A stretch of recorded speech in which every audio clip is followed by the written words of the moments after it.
አንድ አምላክ በሚሆን በአብ በወልድ በመንፈስ ቅዱስ ስም ታኅሳስ 3 በዚች ቀን አምላክን የወለደች እመቤታችን ቅድስት ድንግል ማርያም 3 ዓመት ሲሆናት ወደ ቤተ መቅደስ የገባችበት ነው።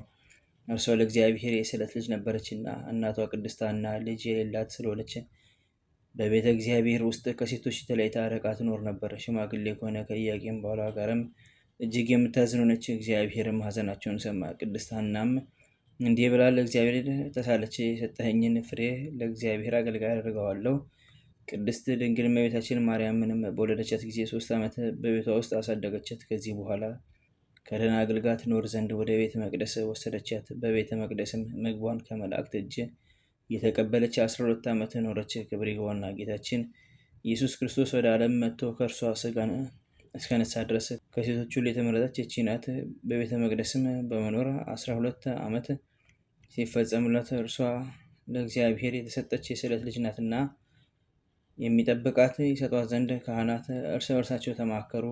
በሴቶች ላይ የሚደርስ በእርሷ ላይም ይደርስባታል ብለው ስለፈሩ በቤተ መቅደስ ውስጥ ይተዋት ዘንድ ለእነርሱ ትክክል መስሎ አልታያቸውም። ስለዚህ ሊጠብቃት ለሚገባው በእርሷ ላይ እጮኛ ሊያኖሩ ወደዱ። ከዚህም አስቀድሞ ሊቀ ካህናት ዘካርያስ እመቤታችን ቅድስት ድንግል ማርያም ልጄ ማርያም ሆይ አንቺ እንዳደግሽ እና ለአካለ መጠን እንደደረስሽ ወቂ። ልትታጪ ትወጃለሽን? እግዚአብሔርን የሚፈራ መልካም የሆነ የተባረከ ጎልማሳ እንፈልግልሽን? ወይም በሕይወትሽ ዘመን ሁሉ በቤተ መቅደስ ተቀምጠሽ እግዚአብሔርን ልታገለግዩ የምትሺ ከሆነ በሴቶች ላይ በሚደርስብሽ ወራት ወደ ቤተ መቅደስ ደጅ ከመግባት ትጠበቂ ዘንድ በኦሪቱ የተጻፈውን የርግማን ሥርዓት በአንቺ ላይ እንሰራለን አላት። ቅድስት ድንግል እመቤታችን ማርያምም እነሆን እግዚአብሔር አገልጋዩ በፊታችሁ ነኝ፣ አባትና እናትም የሉኝም። ስሙ ብሩክ ምስጉን ከሆነ ከእግዚአብሔር በታች በእናትና በአባት ፈንታ እናንተ ናችሁና የእግዚአብሔርን ትእዛዝ እንደምታውቁ አድርጉ ብላ መለሰች።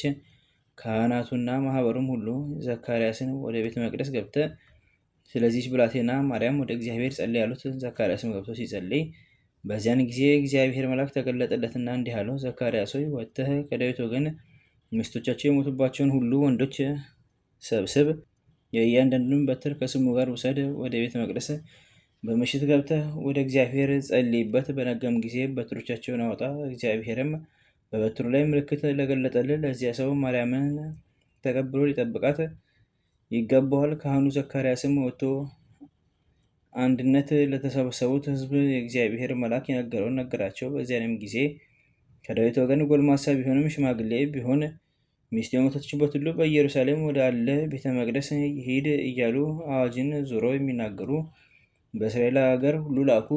ከዳዊት ወገን የሆነ ጠራቢ ዮሴፍም በሰማ ጊዜ በትሩን ይዞ ከናዝሬት ወደ ኢየሩሳሌም ሄደ።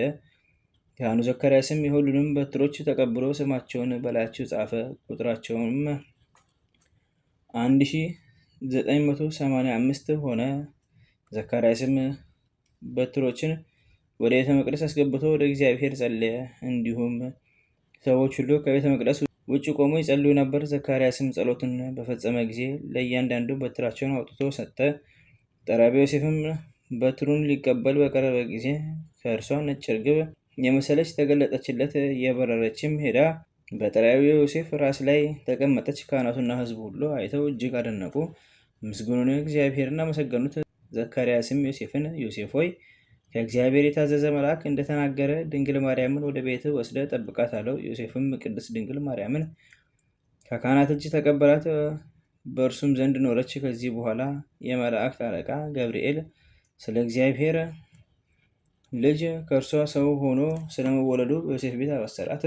ለእግዚአብሔር ምስጋና ይሁን፣ እኛም በአማላጅነቱ ይማረን፣ በረከቷም ከኛ ጋር ይኑር ለዘላለሙ አሜን። በዚችም ቀን የሊቀ መላእክት ፋኑኤል የበዓሉ መታሰቢያ ነው። ለእግዚአብሔር ምስጋና ይሁን፣ እኛንም በፋኑኤል አማላጅነት ይማረን፣ በረከቱም ከኛ ጋር ትኑር ለዘላለሙ አሜን። አንድ አምላክ በሚሆን በአብ በወልድ በመንፈስ ቅዱስ ስም ታኅሳስ 4 በዚች ቀን የሊቀ ሐዋርያ ቅዱስ ጴጥሮስ ወንድም የተመሰገነ ቅዱስ ሐዋርያ እንድርያስ በምስክርነት አረፈ።